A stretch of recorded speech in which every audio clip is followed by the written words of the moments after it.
আমাদের একটা মালে প্রবলেম, দেখেন আমরা এই মালটা কীভাবে ঠিক করি। যে দেখছেন আমাদের মালটা কাটে গেছে উপরে, এই যে জায়গায় জায়গায় ঘর পড়ার মতো অবস্থা। দেখেন এই যে সুপারভাইজার বলতেছে এই মালটা কাটে যেতেছে। আসলে এই মালটা প্রবলেম। এই যে দেখেন এক সাইড কত সুন্দর শোল্ডারটি, আর এই সাইডের শোল্ডারটি ঠিক নাই। এটা হলো রাইট সাইড শোল্ডার, আর রাইট সাইডের শোল্ডারটি সমস্যা।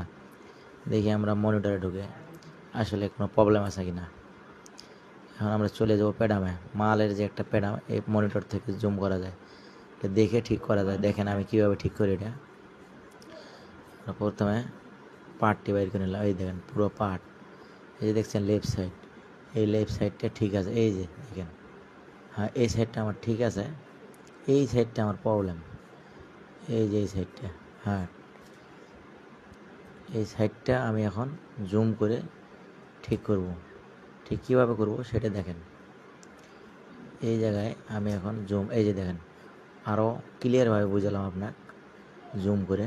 হ্যাঁ এই জায়গার থেকে আমি এখন পুরো স্পিডটা আলাদা করে দেবো। শুধু এতটুকু জায়গা 1-1.5 মিনিট লাগবো এই স্পিডটা আলাদা করে দিতে। দেখেন আমি কিভাবে পার্টটার স্পিডটা আলাদা করে দিই। ঠিক আছে, ব্যাপারটা বেশি সময় নেব না। আমি স্পিডটা আলাদা করে দিতেছে দেখে যে মনে করবেন সময় লাগবে বেশি পার্টে, তা না। হয়তো 1 মিনিট সর্বোচ্চ বেশি লাগতে পারে, বা 1.5 মিনিট, এর উপরে বেশি সময় কিন্তু লাগবে না। ঠিক আছে, এই দেখেন আমি আলাদা করে নিলাম, কিন্তু প্রতিটি পার্ট আপনার ভালো নামবো। যদি একটা পার্ট ড্যামেজ হয় ওই কাটার কারণে আর সময় আরও নষ্ট হবে আপনার বেশি। সেই ক্ষেত্রে আমি স্পিডটা এই জায়গায় একটু স্লো করে দিলাম। প্রোডাকশানে যাওয়ার তার থেকে 20 বা 10 কমাই দিলেই ভালো নামবো ওটা। দেখেন আমি কীভাবে করে নিতেছি এটা। আমি হাতে এটা আলাদা করে নিতেছি, স্পিড বসাইতেছি, দেখছেন এই যে। হ্যাঁ এইভাবে বসাই নেবেন আপনারা যদি পারেন। এটা আমি স্টাইগার মেশিনের স্পিড আলাদা।